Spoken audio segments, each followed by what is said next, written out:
이게 왜 필요한 거를 한번 상식으로 판단해보자 말로. 이 값을 이제 미성년자를 비롯한 제한 능력자로 가정을 하고 토지에 대해서 단독으로 매매를 했고, 그럼 이거는 이제 취소사유에 해당이 될 것이고, 그러면 1.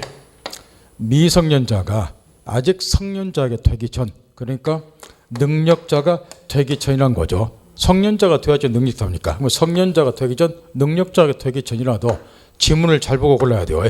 미성년자는 단독으로 취소할 수 있고, 취소는 할 수 있는 거예요. 넘어갔다 쏘고 찾아오니까. 그런데 이 능력자가 되기 전에 미성년자가 성년자가 되기 전에 추인할 수 있는가, 요걸 생각을 해보는 거예요. 추인은 아까도 얘기한 것처럼 다시는 취소하지 않겠다는 의사표를 말해요. 그럼 추인해버리면 다시는 취소 뭐하니까 영원히 소유권이 넘어가 버리죠. 결과가 취소하면 소유권 찾아오지만 이거 반대가 되는 거예요. 이게. 그렇다고 보면 얘가 아직 성년자가 되기 전이고 아직 애기라고 말이에요. 정상적인 사유분별 없어요. 일처리 능력 없다는 거예요. 근데 이 상태에서 추인까지 해버리면 얘가 보호가 안 되잖아요. 따라서 추인은 거꾸로 정상적인 사유분별 좀 하고 일처리 능력도 있고 이 상태에서 추인하도록 해야 되지 않냐. 그러려면은 미성년자는 거꾸로 성년자가 된 후, 바꿔 말하면 능력자가 된 후에나 추인하도록 해야 되지 않냐 그 말은. 이게 우리 상식이죠. 그러면 여기에서 미성년자, 제한 능력자는 왜 취소하는가? 취소원인이 뭐냐? 미성년자이기 때문에, 제한 능력자이기 때문에. 그럼 미성년자가 성년자가 됐다, 능력자가 됐다, 이 말은 취소원인이 뭐였다? 소멸했다 그 이야기잖아요. 따라서 추인은 취소 원인이 소멸한 후, 미성년자는 성년자가 된 후, 차고, 사기, 강박의 경우는 그 상태에서 벗어난 후에나 추인하도록 해야 된다 그 말. 그래 필요한 것이 취소 원인이 소멸한 후에 추인할 것 이야기예요.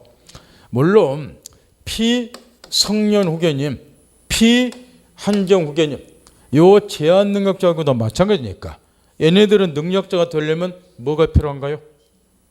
미성년자는 성년자가 되면 되고 피성년 피한정 후견인은 무조건하고 능력자 되는 거 아니에요? 법원에서 또 뭐 좀 해줘야 돼. 성년, 후견, 종료, 심판이 있어야죠. 피한정 후견인은 한정, 후견, 종료, 심판이 있어야 돼. 그래야 능력자가 되는 것이고, 그래야 이제 추인이 되는 거이고. 제한 능력 공부 그래서 다시 하라는 거예요. 그래서 이제 취소년 소멸한 후에 할 것 이게 필요한데, 또 한 가지 집중 물어보는 게 있어요. 여기서 뭘 이제 여기다 추가적 구별하더니 아무래도 제한 능력자를 많이 물어보니까 다시 미성년자 같으면 능력자가 된 후, 성년자가 된 후에나 이제 추인해야 된다. 자, 여기까지 이제 맞대를 했다고 말이에요. 그런데 여기 미성년자 경우는 제한 능력자고는 법정 대리인 있잖아요. 이 법정 대리인도 추인이 가능한데, 아까 법정 대리인도 취소는 한다겠죠. 법정 대리인도 추인할 수 있는데, 그러면 법정 대리인이 추인하는 경우에도 취소인이 소멸한 후, 바꿔 말하면 미성년자가 성년자가 되고 피성년 후에 같으면 성년 후에 종료 심판이 있고 그래서 능력자가 되고 그리 돼야지 법정 대리인도 추인할 수 있는가? 이걸 지겹도록 물어본다는 거. 그거 아니라고 말이야. 얘가 미성년자인 경우는 미성년자 자신은 성년자가 되기 전에 추인을 못해요. 그런데 이때 누가 법정 대리인이 추인하는 것은 얼마나 허용이 된다. 따라서 거기 책에 보면 동그라미 니은번에 추인은 취소년 소멸한 후에 해야 된다 쭉 설명이 되어 있고, 읽어보고 거기 마지막 구절 보세요. 동그라미 니은에서 마지막 구절. 법정 대리인 또는 후견인은 언제라도 추인할 수 있다. 144조 2항 쓰여있죠. 요거 조심하라고 말이야. 법정 대리인 등은 제한 능력자가 능력자가 되기 전이라도 법정 대리인 추인할 수 있다 그 이야기예요. 그런 제한 받을 필요 없이. 이해했나요? 하도 물어봐. 이런 거 틀리면 명가락 하기 힘들어요. 무조건 맞춰야 된다고. 그 다음 그 밑에 이제 추인의 효과. 추인이 있으면 다시는 취소할 수 없다. 유동적 유효가 확정 유효로 바뀐다. 다시 7번 보세요.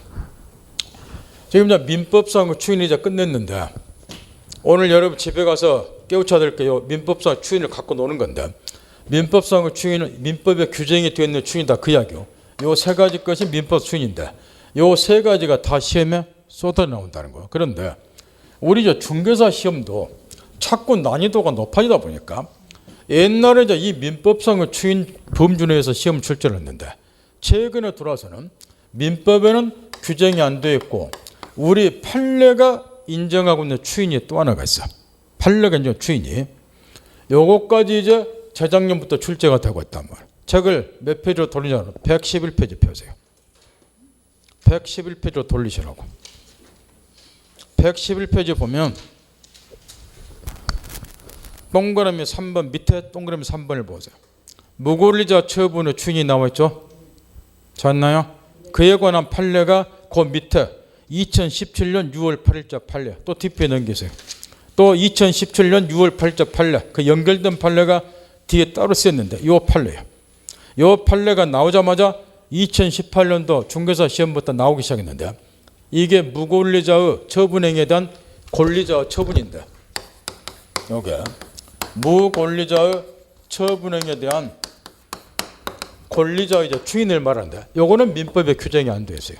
요거는 우리 판례가 인정하고 있는 추인이라고. 그러니까 요게 2017년도 판례가 나오는데 18년도 시험부터 요 판례가 계속 출제가 되고 있어요. 따라서 추인 이제는 한 가지를 더 추가시켜서 알아야 된다고. 민법상의 추인 세 가지에다가 무권리자 처분행위에 대한 권리자 추인 그 111페이지 동그라미 3번 이것도 알아야 된다고. 그 밑에 판례들. 근데 이거는 시간 관계상 지금은 가르쳐 드려봐야 알아듣지를 못하니까 여러분이 기초가 안 되기 때문에 이거는 물권행위 채권행위를 알아야 돼. 따라서 그거 알면 설명 안 해도 읽어만 보면 저절로 깨우치고 지금은 가르쳐줘도 공부 안 된 사람은 알아듣지를 못하고 따라서 체크만 딱 해놓으라고 말이야. 체계 잡을 때 이렇게 체계를 잡아놓으라고 말이야. 민법상 추인 몇 개가 있고 세 가지가 있고 그러니까 민법에는 규정이 안 돼서나 판례가 인정하고 있는 추인이 또 하나가 있고 그게 무권리자 처분행위에 대한 권리자 추인을 말해. 궁금하면 그거 읽어보면 되고 또 공부를 2년 한 사람 같으면 그거 읽어보면 스스로 알아야 돼. 선생님이 안 가르쳐줘도. 그 판례 정도는 알 정도 실력이 돼야 된다. 이게 워낙에 기초 판례이기 때문에.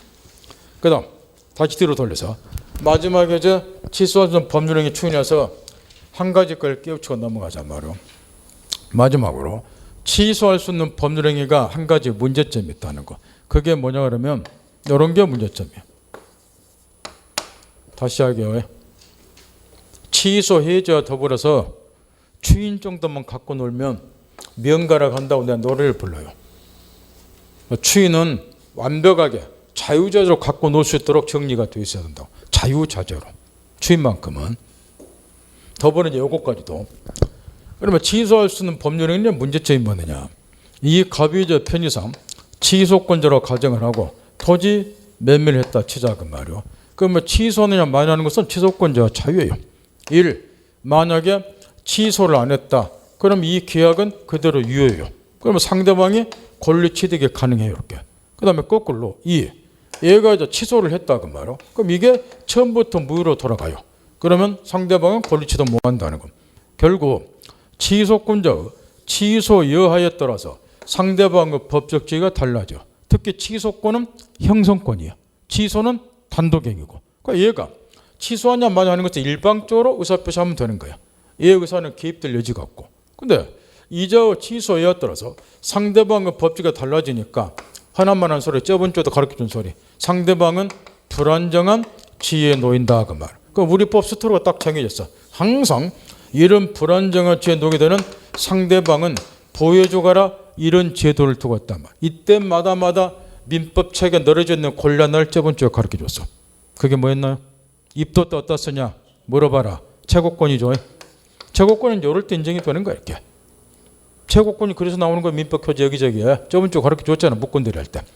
근데 이제 이 취소할 수 있는 법률 추인의 경우는 최고 말고도 별도 제도를 두 가지를 또 두고 있다고 말. 불안정한 지위에 놓게 되는 상대방을 보여주기 위해서. 그러면 불안정한 지위에 놓게 되는 상대방을 보여주는 가장 간단한 방법이 뭐가 있겠냐 그 말이야. 이런 방법이 있지 않냐 그 말이야. 취소할 수 있는 법령에 있어서 취소 예에 따라서 얘 법적 지위가 달라지고 불안정한 지위에 놓이니까 어떤 경우에는 차라리 이자의 취소권을 박탈을 시켜버리자면 취소 못하도록. 그러면 이게 확정 유효가 되잖아요. 그럼 얘 권리 취득 하니까 보호가 되잖아. 그래서 취소를 못하게 하는 방법이 있다고 말이야. 거기에 두 가지 방법이 있어.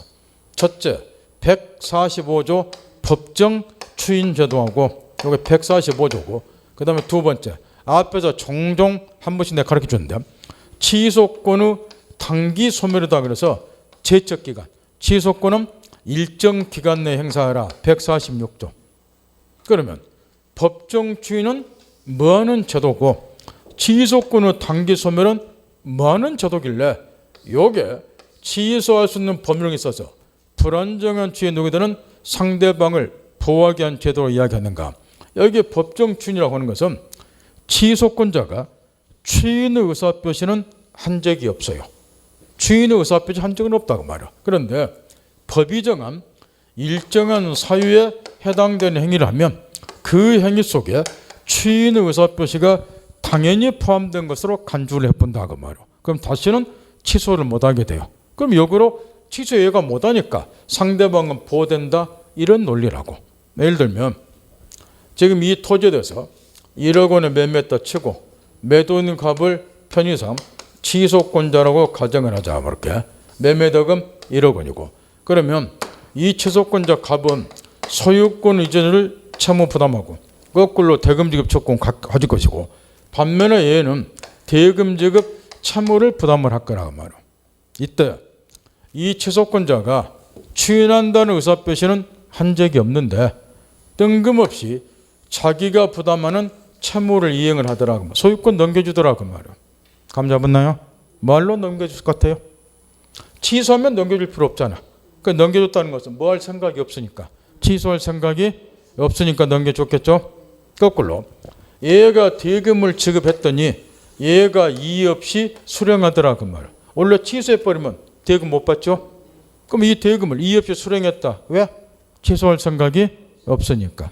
이런 거를 법정 추인 거라. 그러면 얘가 소유권을 이전해 주거나 상대방의 대금 지은 것을 이의 없이 수령하면 이 행위 속에는 각각 무슨 의사표시가 포함된 걸로 본다? 추인의 의사표시가. 이런 걸 법정 추인 거라. 그러면 다시 취소 못해. 이런 걸 말한다고. 요즘 이제 유달리 이 법정 추인을 우리 중국에서 치면 10년 전부터, 그 전에도 간간히 냈는데 그때는 아주 쉽게 냈어요. 최근에는 사례 문제 관련해서 이런 식으로 법정 추인을 집중 출제를 하고 있다는, 최근에 들어와서 이거는 심도 있게 연구를 좀 해야 되고, 법정 추인사 외화봐야 문제 못 푼다 그 이야기야.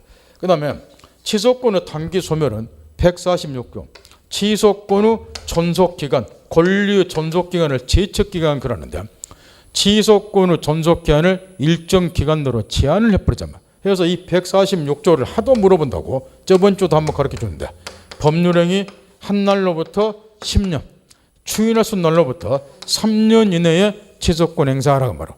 요 기간이 경과하면 더 이상 취소 못한다는 거. 그러면 취소 못하기 때문에 확정 유효, 상대방 권리 취득 보호된다는 거죠. 따라서 법정 추인이든 취소권의 단기 소멸이든 더 이상 취소권자로 하여금 취소를 못하게 함으로써 상대방을 역으로 보여준다, 그런 취지겠죠. 이렇게. 따라서 145조 136조는 불안정한 주의 취소할 수 있는 법령이 있어서 불안정한 주의 누구들은 상대방을 보호하기 위해서 두는 제도다. 제도 취지를 염두에 두고 초점 맞춰서 공부하는 거. 이런 걸 주의하자고 말이야. 거기 지금 법정 추인에서 먼저 법정 추인 사유가 6가지가 이제 145조에 읽어졌는데 1번에 전분일부 이행부터 6번에 강제 집행까지 공부를 좀 몇 년 한 사람들, 요령 펴는 사람들이 있어. 이게 이제 최근에 시험에 잘 나온다 알아요. 그리고 또 앞머리 따고 뒷머리 따고 외운다고. 외워본들 문제 손도 못 대. 그렇게 물어보는 촌놈도 요즘에 없어. 이렇게 사례를 통해서 물어본다. 이해를 하지 않는 한 헛고생한다는 거야 이게. 그 다음 법정 추인의 요건에서 먼저 주의할 게 몇 가지가 있어요. 그 6가지 사유 중에서 첫 번째 사유, 전부나 일부 이행은 사례 문제로 많이 내기 때문에 특히 신경을 쓰셔야 돼요. 그게 방금 칠판 이해 들어준 거예요. 요거 취소권자가 자기가 부담하는 채무를 이행을 했다. 상대방이 채무 이행한 것을 이의 없이 수령했다. 이런 거를 전부나 일부 이행 그래. 취소권자가 자기 채무를 전부 또는 일부 이행했다. 상대방이 채무 이행해서 이의 없이 뭐 했다? 수령했다. 그 외압에 문제 못 풀어. 이렇게 사례 내니까 이런 걸 말한다는 거예요. 그 다음 중개사 시험 수준을 감안해서 누구나 맞추라고 내주는 게 있어. 그것도 물론 못 맞추니까 탈이지만 두 번째 이행을 청구하고 찾나요? 다섯 번째 취소할 수 있는 행위로 인하여 취득한 권리 처분 일부 양도. 이 두 개는 중개사 시험 수준에서 이런 거라도 맞춰서 집중 출제를 해주는데 이유가 있어요. 이 두 가지를 집중 내는 이유가 방금 얘기해 보세요.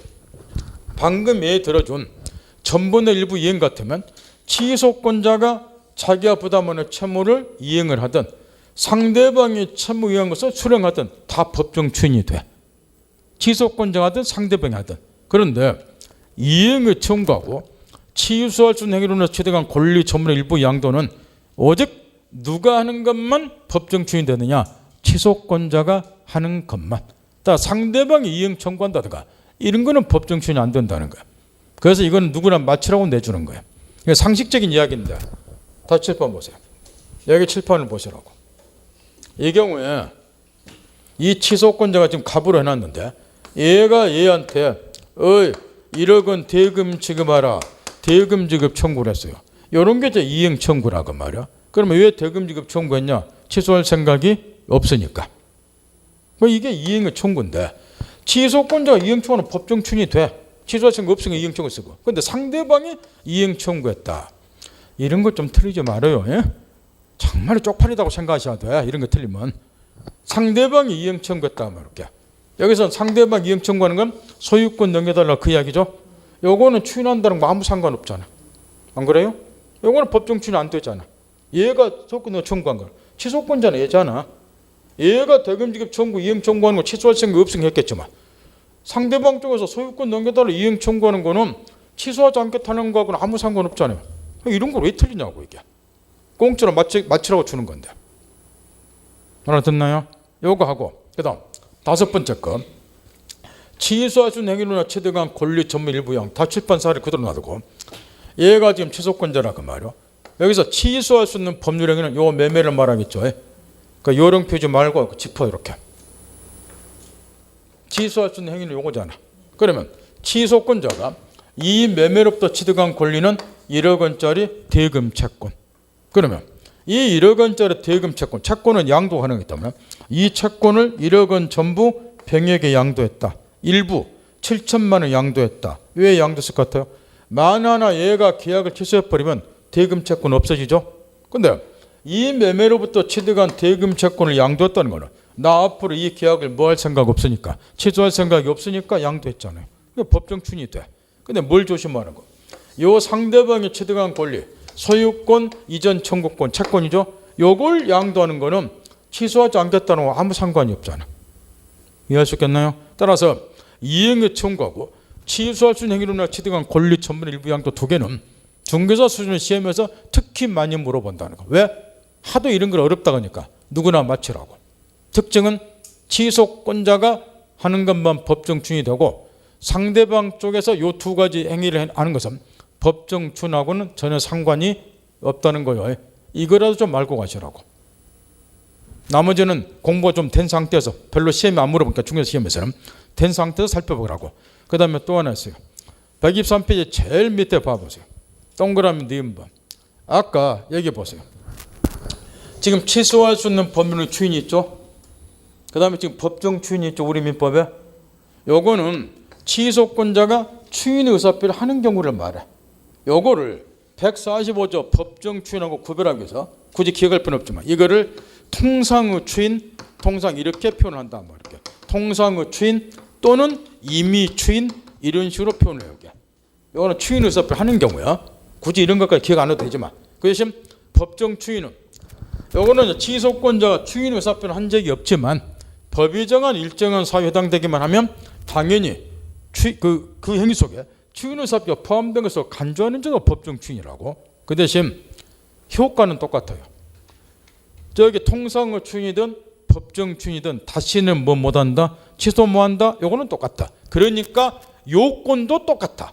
여기 취소하는 법추인에서 핵심 요건 요거라고 그랬죠. 지금 집중 물어본 것이. 그럼 법정 추인의 경우도 요게 핵심 요건이라고 말이에요. 취소인이 소멸한 후에 법정 추인사에 해당되는 행위를 해야지 추인 효과가 생긴다 그 말이에요. 그게 제일 밑에 그 니은번이야. 그러면 사례 문제 풀 때 조심하시라고. 다시 이걸 보세요. 이걸 지금 갑이 미성년자 취소권자라고 가정을 하자. 이렇게 미성년자, 취소권자요. 얘가 성년자가 되기 전에 상대방 매수인에게 1억 원 대금을 지급하달라고 대금 지급 청구했다. 시험을 이렇게 내요. 미성년자 갑이 성년자가 되기 전 미성년자 상태에서 상대방의 대금 지급 청구를 했다. 법정 대리인 병은 더 이상 이 계약을 취소할 수 없다. 맞냐? 우리 시험이 이렇게 된다고. 이런 걸 푸셔야 돼. 미성년자가 성년자가 되기 전에 이행 청구했어. 취소원이 소멸되기 전에 이행 청구했죠. 그러면 법정 추인이 안 돼. 취소원이 소멸한 후에 해야 된다니까. 그럼 법정 추인이 안 되니까 법정대는 여전히 이 계약을 뭐 할 수 있고 취소할 수 있다. 이렇게 정답을 고르셔야 된다고. 알아듣나요? 요건은 똑같아. 똑같이 생각하라고. 제일 밑에 니은번. 취소원인이 소멸한 후에 법정 추인서 해당되는 행위를 해야 된다. 그 이야기요. 그 말을 알아들어야 돼요. 그 다음 뒤에 또 한 가지 디귿번. 이 일을 보러지 않아야 된다. 우리 시험은 여기까지 정확하게 출제하거든요. 왜냐? 끝버거면 이의신청 하다 보니까 이의신청을 아예 모아도록 하기 위해서 이 일을 보란다 이런 것도 지문에다 같이 넣어놓는다. 요즘 시험에는 끝뻑만 하면 또 이의신청 안에 떨어진 사람들이 이 일을 보란다 이런 걸 말하는 거. 여기 잠깐만 봐보자 말이야. 잠깐만. 이 경우에 이제 요 갑이라는 사람이 또 취소권자라고 가정을 해보자. 그 말. 취소권자라고. 그런데 소유권을 넘겨주려 약속한 날이 2월 10일이라고 가정을 해보자. 2월 10일이라고. 이제 2월 10일에 끄덕끄덕 다가와요. 근데 이 사람도 중개사건을 좀 한 사람이야. 내가 소유권 주는 채무를 부담했는데 이 채무를 이행해버리면 법정 추인이 되니까 다시는 취소 못한다. 이런 것도 다 알아요. 감 잡았나요? 취소권자가. 근데 이행기는 끄덕끄덕 다가오고 만약에 이행기에 이행 안 하면은 채무 불이행이 될 수가 있으니까 얘가 나를 상대로 해서 소송 제기하고 그다음 또 강제집행 들어오고 또 이렇게 될 것 같다. 해서 소송에 휩쓸리기는 싫으니까 이행기는 다가왔고 해서 일단 채무는 이행하자 그 말. 근데 그냥 이행해버리면 법정 추인되니까 취소 못하겠죠. 해서 여기다가 토를 달아놓는다 그 말. 내가 당신한테 소유권을 이전해 주는 것은 이 계약을 뭐 한다는 의사는 아니다. 추인한다는 의사는 아니다. 이렇게 토를 달아놓자 말이야. 이런 거를 이의를 보류한다. 요리 이야기로.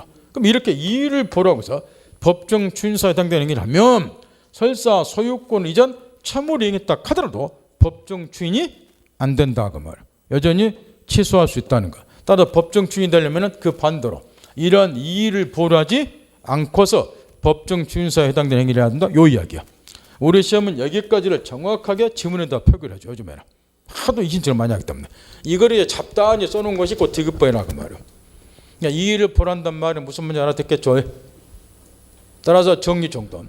법정 추의 사유에 해당되는 행위를 해야 되고 그 행위를 할 때는 일단 취소원이 소멸한 후에 해야 될 것이고 행위를 할 때는 이의를 보류하지 않고서 해야 돼요. 내가 이러한 행위를 한다는 것은 추인한다는 의사는 아니다. 이렇게 토를 좀 달아놔야 된다 그 말이에요. 그래야 법정 추인이 안 되는 거야. 그래서 이의를 보류하지 않고서 해야지 법정 추인이 되는 거고. 그래서 정리 따박따박하고 그 다음에 취소권의 단기 소멸 제척기간 하도 물어봐야 130개 조문 다 머릿속에 담아야 될 기간이 이게 무효하고 또 차이점이도 하고 법률행 한 날로부터 몇 년? 10년. 추인을 쓴 날부터 3년. 둘 중에 어떤 것이든 먼저 도래한 걸 기준으로 취소권이 소멸이 되어요. 주의할 것은 10년짜리가 항상 늦게 닥치고 3년짜리가 먼저 닥치고 그런 법 없어요. 기산점이 달라요. 3년짜리 언제부터요? 추인할 수는 없다 3년이니까 요게 뒤에 닥칠 수도 있다는 거예요. 그 말 알아듣겠죠? 추인할 수 있는 날은 언제를 말해요? 추인은 취소 원인이 소멸한 때를 말하잖아. 기산점이 다르다고. 둘 중 어떤 것이 먼저 도래한 걸 기준으로 해서 취소권은 소멸이 된다. 하도 물어보니까 정리 따박따박하고 그 다음에 뒤로 이제 쭉 넘겨서 129페이지를 펴보세요. 요게 이제 물권법이나 채권법에 공통적으로 적용되는 민법의 기본 원리를 배우는 민법 총칙 마지막 부분인데 조건 기한이 여기까지가 이제 민법의 기본 원리를 빼는 가장 중요한 부분이죠. 물권법, 채권법, 공통적이 되는 민법의 기본 원리를 지금 배웠으니까. 그러면 다시 한번 이제 중간 점검을 한다 말이요. 다시 한 번만. 우리가 지금까지 사조에서 배운 거는 딱 요거 하나 배웠어요. 법을 공사법으로 구별했을 때 민법은 사법이다. 공사법을 왜 구별하는가? 왜 구별해요? 법의 적용 원리가 다르기 때문에 사법의 기본 원리는 민법 교재에 넣어져 있는 사적 자치 원칙이다. 공법의 경우는 사적 자치 원칙이 인정되면 큰일 나쁘러 엄격한 법치주의가 인정되는 것이고 사적 자치 원칙이다. 따라서 민법의 기본 원리도 사적 자치 원칙이다. 민법의 기본 원리가 이 사적 자치 원칙을 실현시키는 수단이 뭐이다? 법률 행위다.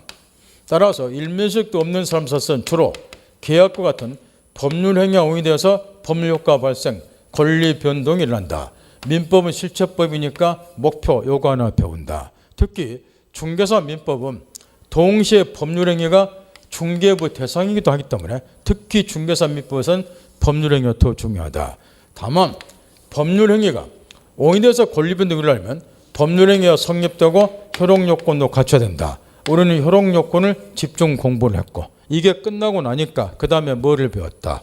대리를 배웠고 계약을 처리하는 방법이 내가 직접 계약 처리하는 방법도 있고 바쁘거나 일 처리하는 경우에 누구를 통해서 대리를 통해서 계약 처리하는 방법도 있다. 요거 배웠고 끝나니까 효력 요건 갖추지 못하면 일반적으로 무효사고가 되느나 세 가지가 취소사 유당이 되니까 무효 취소에 관해서 지금까지 점검을 했고 이제 끝나고 나니까 마무리 조건 기한이 나와 있다는 거죠.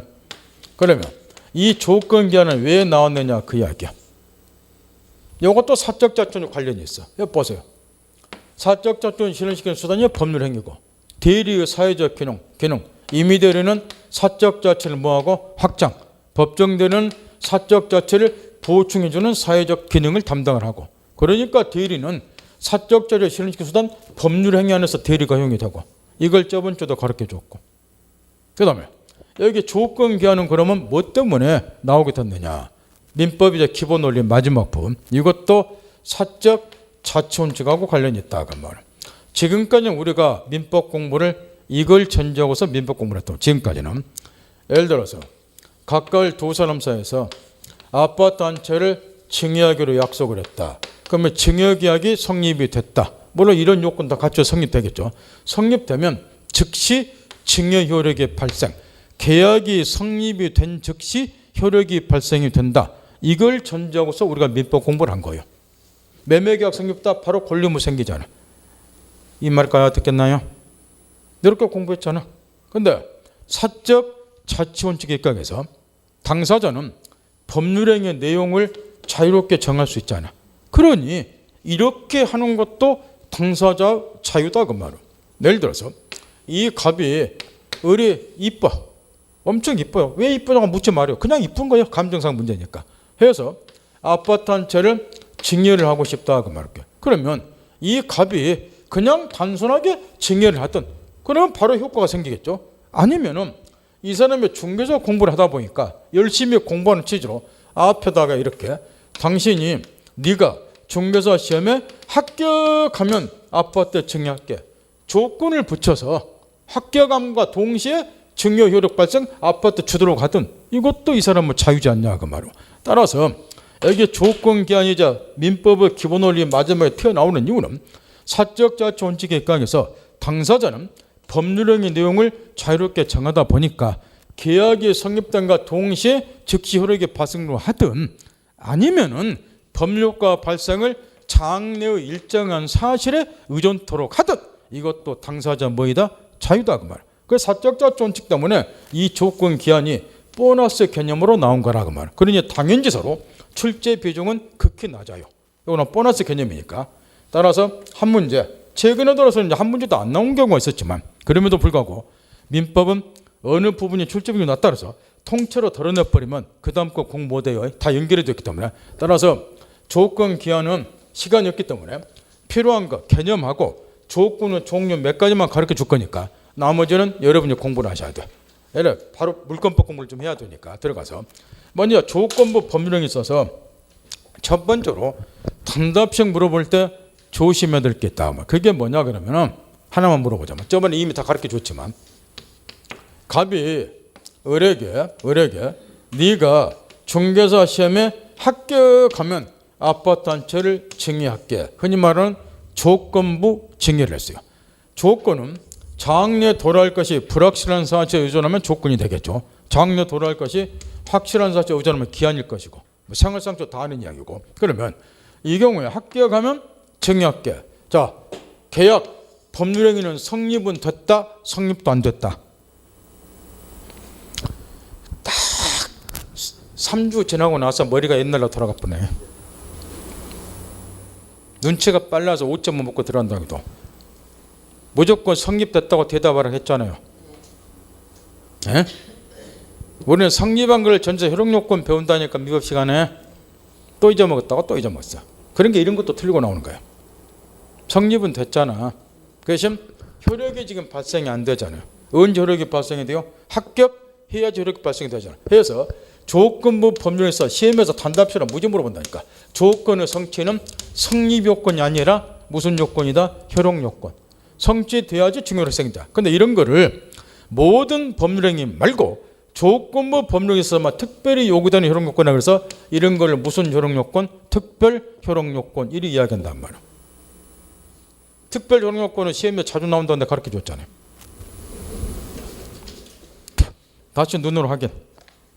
복습은 좀 해야 된다니까요. 복습도 안 하면은 내 예습은 요구하지 않지만 복습도 안 하면 못 따라온다고 앞으로 갈수록. 9페이지 다시 펴보세요. 9페이지 다시 펴라고. 다시 공부하라고. 제일 위에 보면 특별 효력 요건 있죠? 그런 거는 시험에서 자주 물어본다고. 그 판례까지 다 가르쳐 줬잖아요. 기억, 대리행에서 대리권의 존재. 대리권이 있어야지 대리행위가 유효잖아. 근데 이거는 대리행위만 필요한 건 특별 효력 요건이잖아. 그 밑에 조건의 성취 있잖아. 특별 효력 요건하고. 자주 물어보니까 신경 쓰시라고. 그 밑에 판례도 가르쳐 줬고. 농지 매매에서 농지 취득 자격 증명은 무슨 요건이냐. 요거 없더라도 매매는 유효니까 이거는 효력 요건이 아니다. 하도 물어보니까 가르쳐 줬잖아. 거기 있잖아. 그 조건의 성취. 다시 뒤로 돌리시고. 복습을 좀 하시라니까. 이런 게 민법의 기본이라고. 성립됐냐?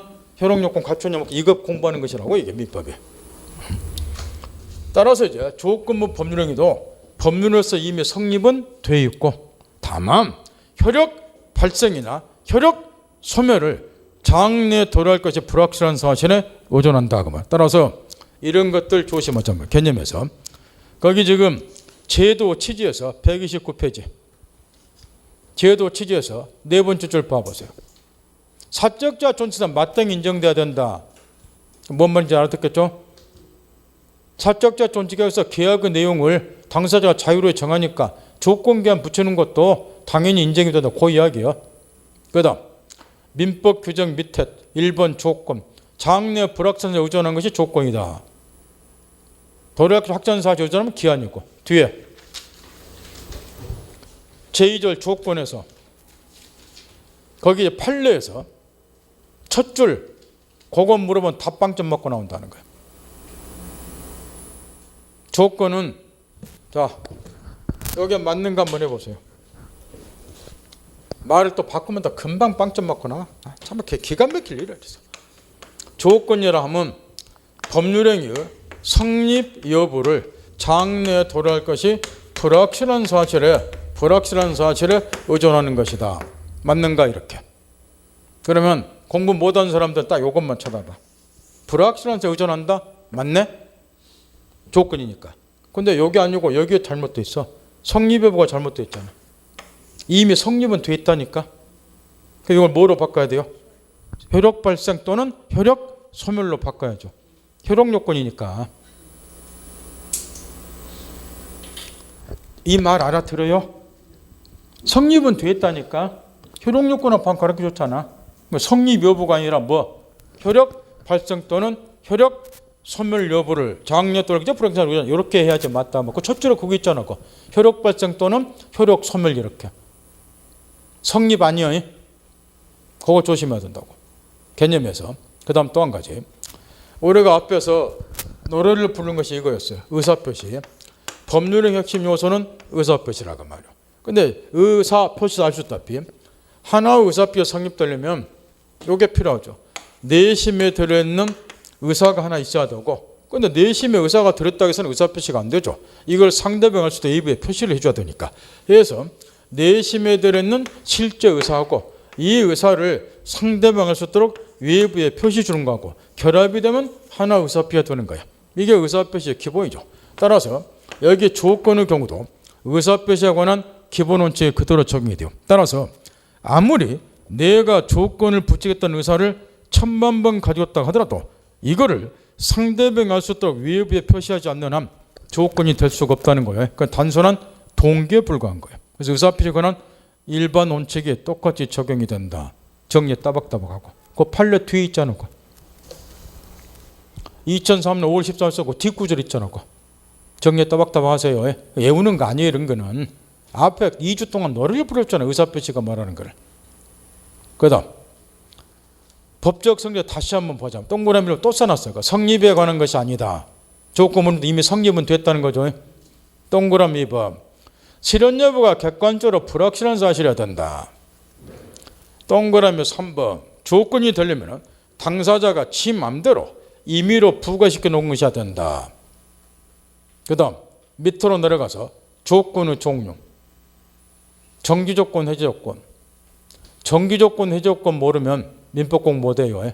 앞에서도 저번 주도 나왔어. 정기조건이. 해제조건 나왔는데 내가 설명을 안 해줬다고.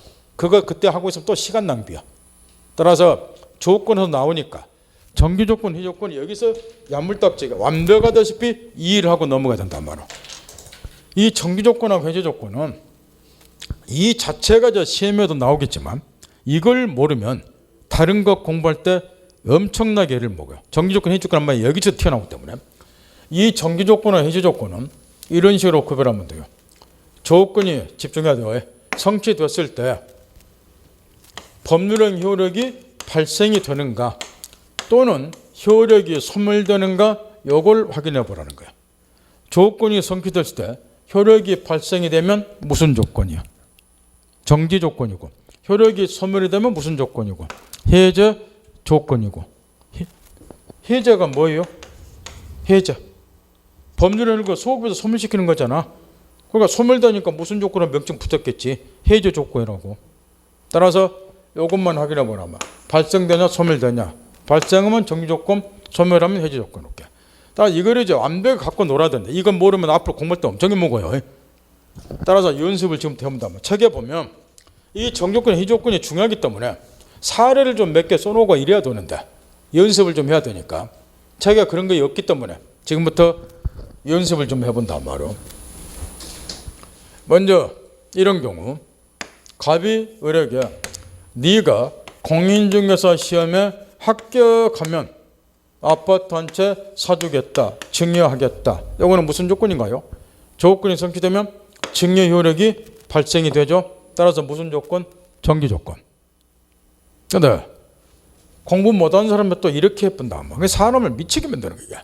아, 중개사님 합격하면 이거는 정기 조건 이렇게 외워버려. 아니요, 그게. 이번에 사례를 바꾼다고 말이야. 중개사님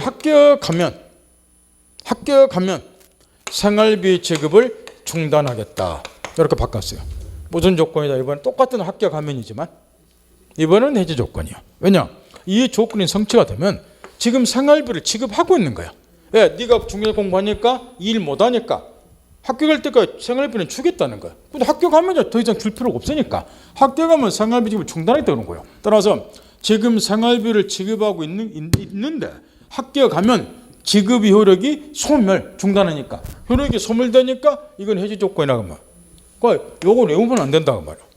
똑같이 합격하면 이거는 정지 조건이고 이건 해지 조건이라고 말이야. 그 다음 또 한 가지 이 정지 조건 관련해서 잠시 그 밑에 판례를 하나 봐보세요. 거기 소유권 유보분 매매 그 판례가 나왔는데 색칠한 부분에 찾나요? 요 판례가 또 시험에 한 7, 8번 나왔을 거예요. 여기저기서. 그래서 이것 가지고 또 한번 연습해 보자 말이에요. 이 소유권 유보 매매는 할부 매매를 말하는데 이거는 동산에만 해당이 되는 거야. 동산에만. 따라 중개사 시험에서 굳이 이런 걸 낼 필요가 있나? 그런 의문이 있는데 자꾸 여기저기서 내니까 물권법에서 심지어 채권법에서 내니까 알고는 있어야 돼. 출전에 낸다는데 뭐라고 그냐 말이야. 할부 매매를 한번 떠올려보자 말이야. 이 갑이 매도인 갑이 전축 한 대를 요즘에는 이제 생필품을 할부로 구입할 정도로 우리나라 사람들 못 살고 그런 건 아니지만 옛날 시절에 웬만한 거는 다 할부로 구입을 했어요. 전축 하나를 구입한다. 할부 12개월로 이렇게. 그러니까 이런 걸 이제 할부 매매 그래 이렇게. 할부 매매 이렇게. 그럼 할부 매매를 하게 되면은 목적물인 전축은 일단 매수인에게 인도가 돼요 이렇게. 근데 할부금 12개월을 납부를 해야 될까요? 근데 바로 소유권을 넘겨주면 안 되기 때문에 할부금을 매수인이 완납할 때까지 소유권은 누가 갖게 되느냐? 매도인이 유보를 해. 그래서 이런 거를 소유권 유보부 매매.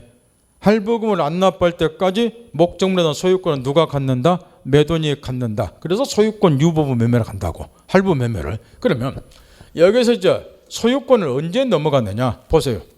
매수인이 할부금을 완납하면 이게 조건을 두는 거예요. 할부금을 완납하면 소유권은 이전해 주기로 한다. 소유권 이전에 와서 합의를 한 거라 그 말이야. 완납하면 소유권 이전해 주기로 합의를 한 거예요. 그러면 이때 일단 물어보는 게 요거예요. 완납하면 이게 정지 조건이냐 해지 조건이냐 그 이야기야. 한번 해보세요. 완납하면 조건이 성취가 되면 소유권 이전 효력이 발생이 되죠. 비록 소유권 넘어가니까. 딱 이건 무슨 조건이다? 정지 조건. 따라 이거 판례 뒷구절 봐보세요. 판례 뒷구절. 다만 계획금이 모두 지급쓸 때는 정지 조건이 완성돼서 별도 의사표시 없이 목적물 섞인 매수인이 된다. 정지 조건부 법률행위다 그 말이에요. 완납하면 이 조건이 성취되면 소유권은 매수인에게 넘어간다는 거죠. 따라서 이런 것도 뭐에 해당이 된다? 정지 조건부 법률행위. 깨우쳤나요? 이런 걸 여러분 스스로 찾아내야 돼. 그 다음 이런 경우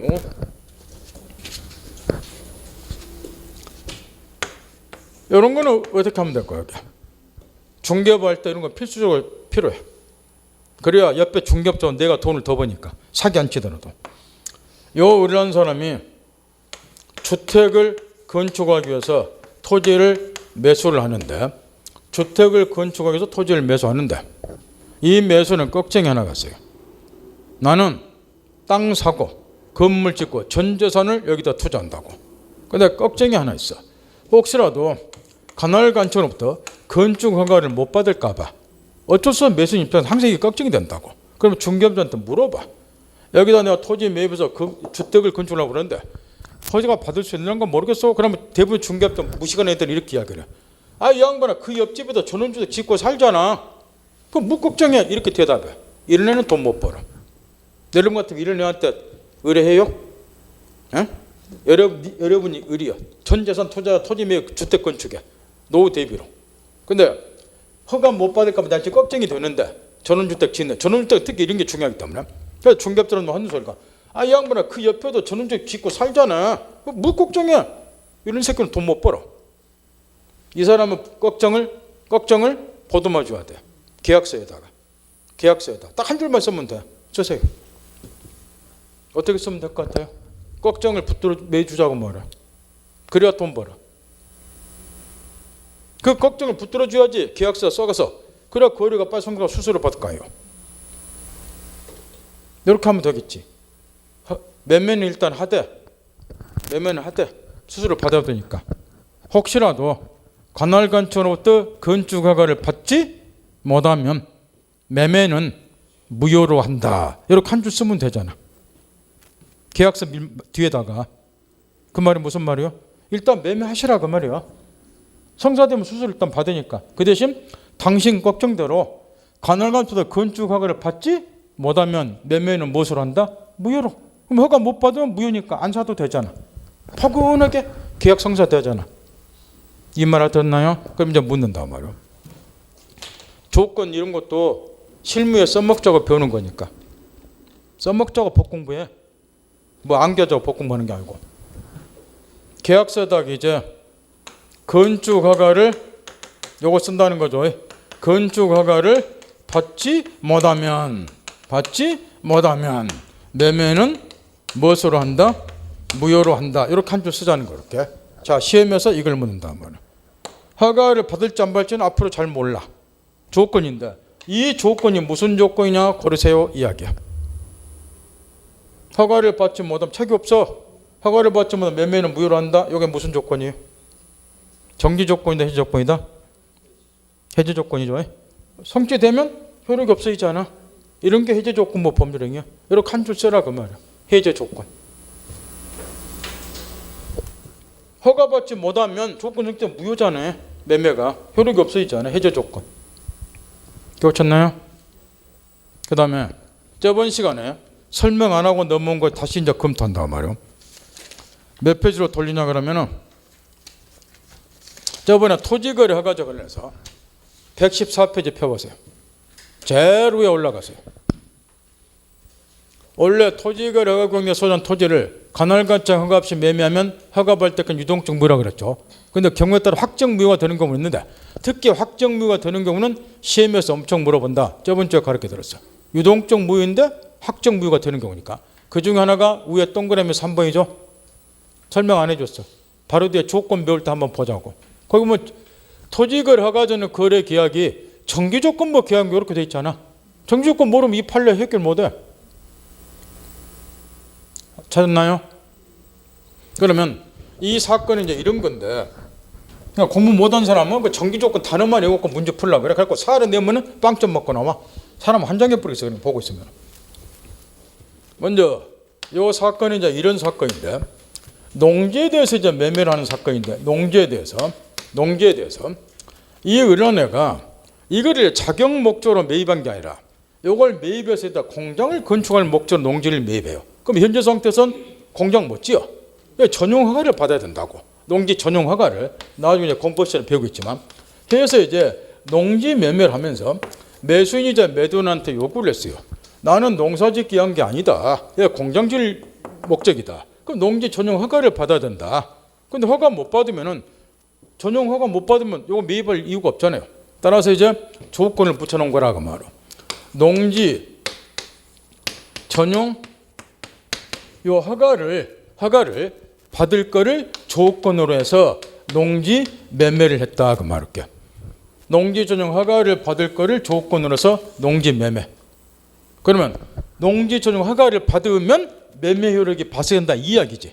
요걸 농지 전용 허가를 조건으로 해서 매매를 했으니까 그렇게. 그런데 여기에서 문제가 뭐냐 하면 책으로 돌아가서 거기에 토지거래 허가장 거래계약이 정기조건부 계약인데 농지를 전용해 주는 조건으로서 매매했다 그 이야기예요.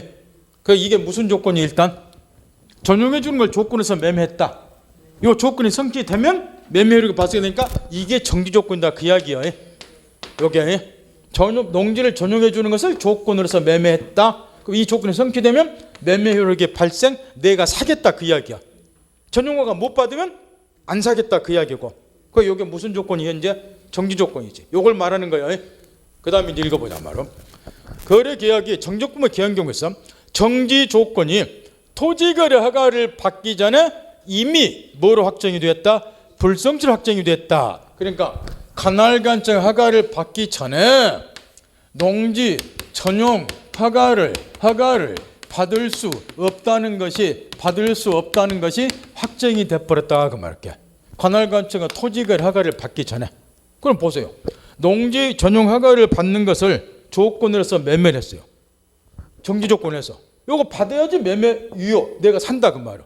못 받으면 안 사겠다 그 이야기야. 그런데 토지거래 허가에서 이 매매를 했는데 허가 받기 전에 전용 허가를 받을 수 없다는 것이 확정이 돼버렸다 그 말이야.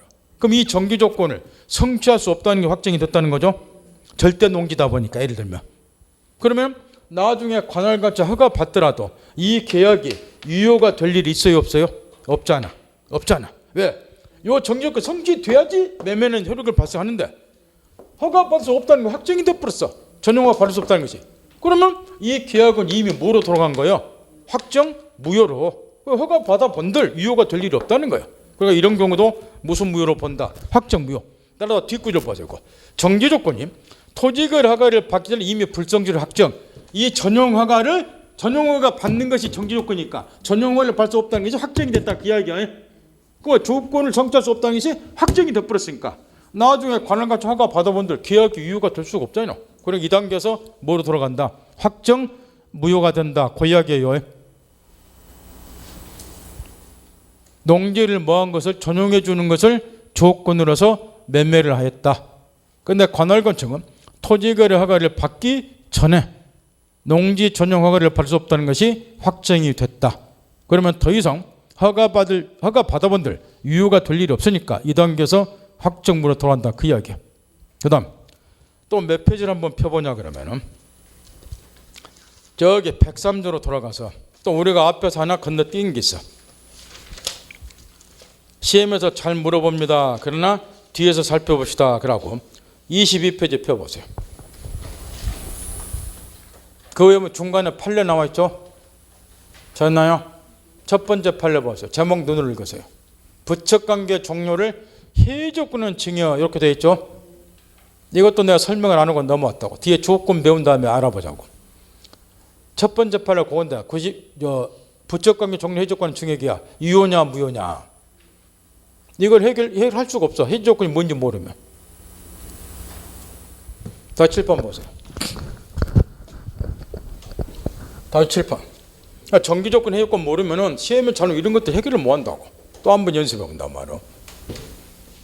자, 부척관계 종료를 해조건은 증여라고 되어 있죠. 그러면 이걸 풀어야 된다고. 지금 갑이 을하고 적계약을 체결했어요. 아파트는 사주기로. 물론 적계약은 반소시가 무효니까 사줄 필요가 없겠지. 근데 요 을이라 내가 좀 처음 노릇을 하는데 얘 말만 믿고 처음 노릇 할 수는 없잖아. 그 일단 사달라겠어. 그래서 아파트에 대해서 이렇게 증여를 딱 했어요. 등기에 넘겨주고 이렇게. 근데 이제 갑이 또 걱정이 되는 거예요. 뭐가 걱정이 되느냐? 앞으로 내 처음 노릇 한다니까 아파트를 사주긴 사줬는데 얘가 아파트 들고 또 토끼불을 묻히냐 그 말이야. 앞으로 사줬는데 그러니까 또 여기다 방비책을 세워야지. 갑이란 얘 입장에서 방비책 한번 세워보세요. 그거 판례 보면서 얘가 아파트 들고 토끼 좀 모아두라 뭐라고 하나 붙여놓은 거야 지금. 아니 그걸 풀으라고. 그냥 해줬으면 나도 못 알아들어. 이제 방비책 나하고 뭐를 끝내면 첫 관계를 끝내면 아파트는 다시 뭐하라 반환하라. 그렇게 조건 하나 붙여놓으면 되겠죠. 뭐하면요 아파트 일단 주대 첫 관계를 뭐하면 끝내면 이야기잖아. 끝내면 아파트는 다시 뭐하시라 다시 반환하는 취지로 증여를 한다 그 말할게요. 그래 그건 묻는 거야 지금. 첫 관계를 끝내면 아파트는 다시 반환하는 취지로 증여했다 그 말이야. 그럼 이걸 이제 조건을 붙여서 이쁘게 포장해야 돼. 지금 첫 관계를 끝내면 아파트 대로를 받겠다는 소리죠. 그래야 얘가 첫 관계 못 끝낼 거 아니냐 말이야. 그럼 이거는 조건으로 한번 붙여보세요. 이쁘게 정기 조건 해지 조건 붙여가지고. 자 여기는 아파트 되돌려 받으려면은 증여 효력이 소멸이 돼야 돼. 그럼 소멸이 되려면 무슨 조건이 돼야지? 정기 조건 말고 효력이 소멸되려면 무슨 조건이 되냐? 해제 조건이 되냐? 따라서 첫 관계를 끝내면 아파트는 다시 반환하라. 이 말은 첫 관계를 끝낸다. 그러니까 줄이면 종료겠죠. 첫 관계의 무엇을 종료를 무슨 조건을 하고 있다. 이거는 정기 조건이 아니라 해제 조건이잖아. 해제 조건으로 하여 아파트를 뭐 했다? 증여했다. 이렇게 이쁘게 포장할 수 있잖아. 그러면 첫 관계 끝냈다. 종료됐다. 그럼 무슨 조건이 성취됐어요? 해제 조건이. 그럼 해제 조건이 성취되면 증여 효력이 뭐 돼? 소멸이 되잖아. 그럼 아파트는 되돌려 받잖아. 이렇게. 따라서 이 첫 관계의 종료를 해제 조건에서 증여한 것은 아파트는 일단 증여를 하되 뭐하면 첫 관계를 해제 조건을 끝내면 아파트는 다시 뭐하라? 반환하는 취지로 증여를 했기 때문에 얘 입장에서는 아파트에 눈 멀면 첫 관계를 끝낼 수 있나요? 없나요? 없지요? 그래서 이제 그 다음에 판례 읽어보세요. 이제. 그러면 이해가 돼 이제. 왜 이게 무효인가요? 거기에 첫 줄 봐봐. 요 계약은 첫 관계를 뭐하고 유지시키고 부적 관계 종료에 뭐한다? 지장을 주는 조건이다 하고 됐잖아. 그러니까 뭐이라고? 반사의 질성으로서 무효라고. 조건만 무효가 되는 게 아니라 법률행위 전부가 무효다. 그래서 이게 한 10번 넘게 나온 거예요. 시험에. 왜 무효인지 아시겠나요? 아파트에 눈 멀면 첫 관계 못 끝내잖아. 그러니까 척관계를 단절시키는 계약 같으면 유효가 되겠지만 척관계 단절이 뭐예요? 지장을 주는 거잖아. 그러니까 반설성이다 그 이야기야. 그 시에만 한 10분 넘게 나왔죠. 그 조건만 무효가 되는 게 아니라 뭐이다? 법률행위 증여계약 전부가 무효다 해가지고. 왜 정지조건 해조건을 갖고 놀아야 되는지 아시겠죠? 그거 이해 못하면 이런 판례 분석을 못해. 그러니까 공부 못하면 꼭 이러고 앉았다. 발생, 소멸하고 이런 것만 막 외우고 다니고 이렇게. 뭐 이런 거 해결하겠냐 뭐 하는 거야 이게. 이해. 그 정도에서 말할 때 그 왜 중요하다는 거 다시 돌려서.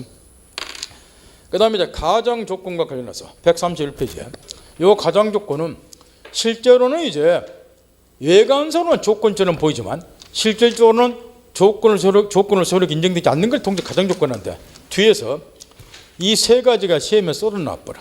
2번의 불법조건. 방금 가르쳐준 판례가 그 불법조건이에요. 동그라미 2번. 조건이 선량한 목적 기타 사실세에 반하는 경우를 불법조건. 방금 22페이지 방금 가르쳐준 적관계 종료를 해줬고 나는 증여 이게 불법조건이에요.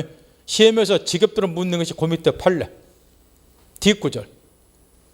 조건만 따로 분리해서 무효가 되는 게 아니라 조건부 법률행위 전부가 무효로 된다. 그것 때문에 10번 넘게 나온 거예요. 시험에서. 다시 한번 정리하고. 그 다음 기성조건하고 불능조건 이것도 옛날이나 지금이나 하도 물어보는데 잠깐만 7번 보세요. 여기까지만 정리하고 이제 조건 기한은 끝내자 말이에요. 여기 기성조건하고 불능조건도 지겹도록 시험에 내는데 옛날이나 지금이나 기성조건은 이런 걸 말이에요. 요 기자가 이미 기자예요. 뜻풀을 그대로 하면 조건이 이미 기자니까 성취되는 경우 이걸 기성조건 그래. 예를 들면 이런 것들이 이제 기성조건에 해당이 되는데 갑이 을에게 네가 공인중개사 시험에 합격하면 1억 원을 주겠다. 이렇게 조건부 법률을 했는데 그 을이 이미 중개사 시험에 합격한 사람이더라 그 이야기야. 그러면 조건이 이미 성취됐잖아. 이런 걸 기성조건. 근데 이거는 일단 안 물어봐. 그 다음 불능조건은 글자 그대로 조건을 객관적으로 성취하기가 불가능한 경우를 글자 그대로 불능조건 그래요. 갑이 을에게 내일 해가 서쪽에서 뜨면 해는 동쪽에서 떠요. 동쪽. 세월이 흘러가다 보면 해가 동쪽에 뜨는지 서쪽에 뜨는지 헷갈릴까 있지만 해는 동쪽에 뜬다고. 따라서 해가 서쪽에서 뜨면 1억 원을 주겠다. 요거는 조건을 객관적으로 성취하기가 불가능하죠. 동쪽에 뜨니까. 이런 거를 불능조건. 근데 이건 시험에서 안 물어봐. 이제 뭘 물어봤냐. 또 여기서 정지조건, 해지조건을 물어봐. 정지조건, 해지조건의 조건의 가장 기본이기 때문에 기성조건이 정지조건인 경우 요걸 물어본다고. 요걸 물어본 게 아니고 기성조건이 해제조건인 경우 요것도 마찬가지요. 불능조건이 정지조건인 경우 불능조건이 해제조건인 경우 당해 법률행위는 유효냐 무효냐 요걸 물어본다 그 말이에요. 요걸 물어보는 촌놈들 없고 그러면 뭐를 먼저 깨우쳐야 되냐. 기성조건이 정지조건인 경우 방금 이렇게 해야겠죠. 그러면 이 기성조건하고 정지조건이 따로따로 있다는 소리가 아니고 먼저 여기를 보세요. 합격하면 1억 원 주겠다. 조건이 성취되면 증여율이 발생되죠. 이건 무슨 조건이에요? 정지조건이죠. 이 말 알았죠? 동시에 얘가 합격을 했죠. 그러니까 이 합격하면이 정지조건인데 이 정지조건이 이미 성취가 되었으니까 동시에 이게 무슨 조건이다? 기성조건이다 그 이야기야. 이런 거를 기성조건이 무슨 조건인 경우? 정지조건인 경우 이렇게 이야기한단 말이에요. 알아들었나요? 그러면 이걸 뜻풀이만 하면 답이 나와. 정지조건은 조건이 성취가 되면 효력이 뭐가 되는 거예요? 발생. 해제조건은 조건이 성취되면 효력이 소멸. 요거는 다 아는 얘기. 여기다 붙이면 돼. 기성조건이 정지조건이다 그 말은 우리말로 뜻풀이하면 정지조건이 이미 뭐가 되었다? 성취되었다. 요거. 성취되었으니까.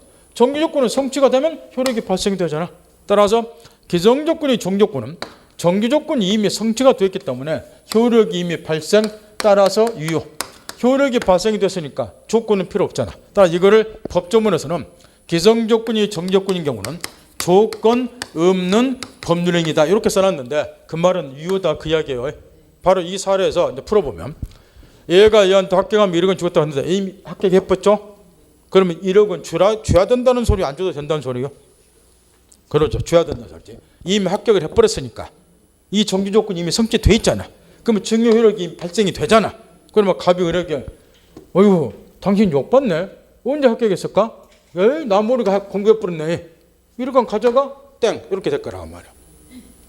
알아듣나요? 그 다음 기정 조건이 해제 조건인 경우 또 뜻풀이 해보세요. 해제 조건이 이미 뭐가 되었다? 성취가 되었다 그 이야기죠. 합격한 사람한테 네가 공인중개사 시험 합격하면 생활비 지급을 중단하겠다. 합격하면 생활비 지급 효력이 소멸 해제 조건은 돼 있는데 이미 해제 조건이 성취돼 있잖아. 그러면 해제 조건은 성취가 되면 효력이 뭐가 돼요? 소멸이 되잖아. 그러니까 이 계약은 뭐로 돌아간다? 무효. 해제 조건이 이미 성취가 되었다. 기성 조건이 해제 조건인 거야. 해제 조건이 이미 성취가 되었다. 그 이야기니까. 성취되면 효력이 소멸되니까 이건 무효잖아. 따라서 생활비 주는 일은 없죠. 이미 합격해버렸다. 무효죠 이게. 그 다음 밑에 것도 그렇게 해보라고 말이야. 불능 조건이 정 조건이 이것도 따로 있는 게 아니고 여기 보세요. 내일 해가 서쪽에서 뜨면 1억 원 주겠다. 이게 정지 조건이죠. 근데 해가 서쪽에 뜨는 건 있을 수 없으니까 동시에 무슨 조건이요? 불능 조건. 따라서 이 정지 조건을 성취하기가 불가능하다 말. 그게 불능 조건이 정지 조건이 됐다 그 이야기야. 따라서 이것도 성취되면 효력이 발생. 해제 조건은 성취되면 효력이 소멸. 그러면 불능 조건이 정지 조건이다 그 말은 정지 조건을 성취하기가 불가능하다. 바로 이 사례예요. 그럼 성취가 불가능하니까 1억 원 주는 일이 생겨 안 생겨? 안 생겨. 요거는 정지 조건은 성취가 돼야지 효력이 발생되는데 성취하기가 불가능하니까 효력이 발생될 수 없잖아요. 그리고 이거는 무효가 되는 거예요. 따라서 1억 원 준다 백날 해봐야 1억 원 받을 일은 영원히 없어. 이게 무효예요. 무효. 밑에 것도 해보세요. 불능 조건이 해제 조건이다. 그러면 해제 조건을 성취하기가 불가능하다 그 이야기야. 그럼 해제 조건은 성취가 돼야지 효력이 소멸되는데 해제 조건은 성취하기가 불가능하니까 효력이 소멸될 수가 없고 그대로 지금처럼 법률행 효력의 발생 유효니까 조건 없는 법률행위다 이렇게 되는 거예요. 따라서 옛날 지금이나 요거를 하도 물어봐요. 기성 조건이 정 조건은 해제 조건 이런 거를. 근데 노장들 있죠. 40대 후반부터 50대 60대 중에서 공부한 사람들 징하게 말을 안 들어. 저한테 와서 가르쳐준 사람도 있어. 선생님 욕보지 말고요. 이게 아주 간단해요. 뭐가 간단해 그랬더니 나한테 가르쳐줬다고. 외우는 방법을 앞머리 따서 기 이렇게 정조 그렇지 조 이렇게. 근데 그 뭐요? 나 사람 이름 줄 알았더니 앞머리 따서 기성 조건의 기 그다음에 정조건 정 그다음에 조건 없는 법률에 대해서 기정조 이렇게. 그래서 제가 모의고사에 이렇게 냈어요. 정지 조건이 이미 성취가 돼 있다. 어찌 됩니까? 기자가 안 보여. 그러니까 못 풀어버려. 돌고 싶더라고. 나 몇 번 연습을 매겨놨어 그렇게. 그러니까 사료로 막 내풀고.